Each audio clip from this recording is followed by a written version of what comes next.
Types of education ആണ് പറയുന്നത്. Types of education can be classified into three categories: formal education, informal education and non-formal education.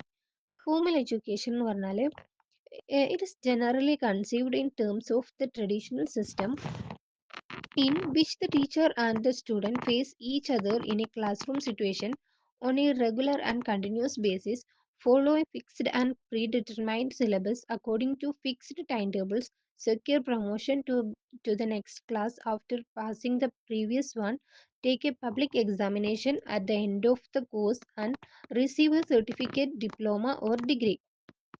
ഇവിടെ പറയുന്നത് ഈ formal education എന്ന് പറയുന്നത് എന്താണ്, ഒരു ട്രഡീഷണൽ സിസ്റ്റമാണ്.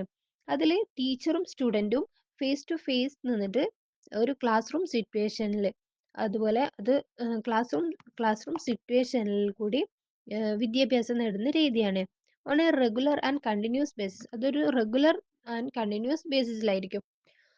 അത് follow a fixed and predetermined syllabus according to fixed time tables. ഒരു ഫിക്സ്ഡ് ടൈം ടേബിൾസിനെ ബേസ് ചെയ്തിട്ട് അതൊരു സ്പെഷ്യലൈസ്ഡ് ആയിട്ടുള്ള ഒരു സിലബസിനെ ഫോളോ ചെയ്തുകൊണ്ടുള്ളതായിരിക്കും. അതിലെന്തുണ്ട്, secure promotion to the next class after passing the previous one. ഓരോ ക്ലാസ്സിനും ശേഷം എന്തുണ്ടാകും, അതിനൊരു പ്രൊമോഷൻ ഉണ്ടാകും. Take a public examination at the end of the course and receive A certificate, diploma or degree. അങ്ങനെ അതിനൊരു പബ്ലിക് എക്സാമിനേഷൻ ഉണ്ടാകും, കോഴ്സിൻ്റെ എൻഡിൽ ഒരു പബ്ലിക് എക്സാമിനേഷൻ ഉണ്ടാകും. അതുപോലെ ഒരു സർട്ടിഫിക്കറ്റ് അല്ലെങ്കിൽ ഒരു ഡിപ്ലോമ അല്ലെങ്കിൽ ഒരു ഡിഗ്രി ഒക്കെ കരസ്ഥമാകും.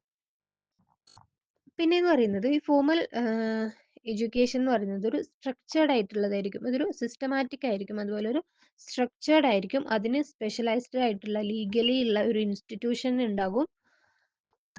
പിന്നെയെന്ന് പറയുന്നത് അതെന്താണ്, ഫോർമൽ എഡ്യൂക്കേഷൻ എന്ന് പറയുന്നത് റിജിഡ് ആയിരിക്കും, ഒരു മയമില്ലാത്ത രീതിയിലുള്ളതായിരിക്കും. അതുപോലെ അതിന് നമ്പർ ഓഫ് ഫോർമാലിറ്റീസ് ഉണ്ട്, such as the age of admission, curriculum, syllabus, text books, time table, methods of teaching, qualification of teachers, inspections, supervisions, examination, അങ്ങനെ കുറേ ഫോർമാലിറ്റീസ് ഒക്കെ ഫോർമൽ എഡ്യൂക്കേഷൻ സിസ്റ്റത്തിൽ ഉണ്ടായിരിക്കും. പിന്നെ പറയുന്നത് ഇൻഫോർമൽ എഡ്യൂക്കേഷൻ. ഇൻഫോർമൽ എഡ്യൂക്കേഷൻ എന്ന് പറയുന്നത് ഒരു ഇൻഡിവിജ്വൽ അവൻ്റെ സറൗണ്ടിങ്സിൽ നിന്നും സൊസൈറ്റിയിൽ നിന്നൊക്കെ ഡെയിലി ലൈഫിൽ കൂടെയും ഒക്കെ കരസ്ഥമാക്കുന്ന എഡ്യൂക്കേഷനാണ് ഇൻഫോർമൽ എഡ്യൂക്കേഷൻ എന്ന് പറയുന്നത്. ഇത് ഇത് കരസ്ഥമാകുന്നത് എല്ലാ സമയത്തും അല്ലെങ്കിൽ എല്ലാ എക്സ്പീരിയൻസിൽ കൂടെയൊക്കെ നമുക്ക് കരസ്ഥമാകുന്ന എഡ്യൂക്കേഷനെയാണ് ഇൻഫോർമൽ എഡ്യൂക്കേഷൻ എന്ന് പറയുന്നത്. The education received in this indirect manner is called informal education. ഇവിടെ എഡ്യൂക്കേഷൻ കരസ്ഥമാകുന്നത് എങ്ങനെയാണ്, ഒരു ഇൻഡയറക്റ്റ് മാനറിലാണ്, നേരിട്ടല്ല, ഒരു ഇൻഡയറക്റ്റ് മാനറിലായതുകൊണ്ട് തന്നെ അതെന്താണ്, ഒരു ഇൻഫോർമൽ എഡ്യൂക്കേഷൻ. അതുകൊണ്ടാണ് അതിന് ഇൻഫോർമൽ എഡ്യൂക്കേഷൻ എന്ന് പറയുന്നത്.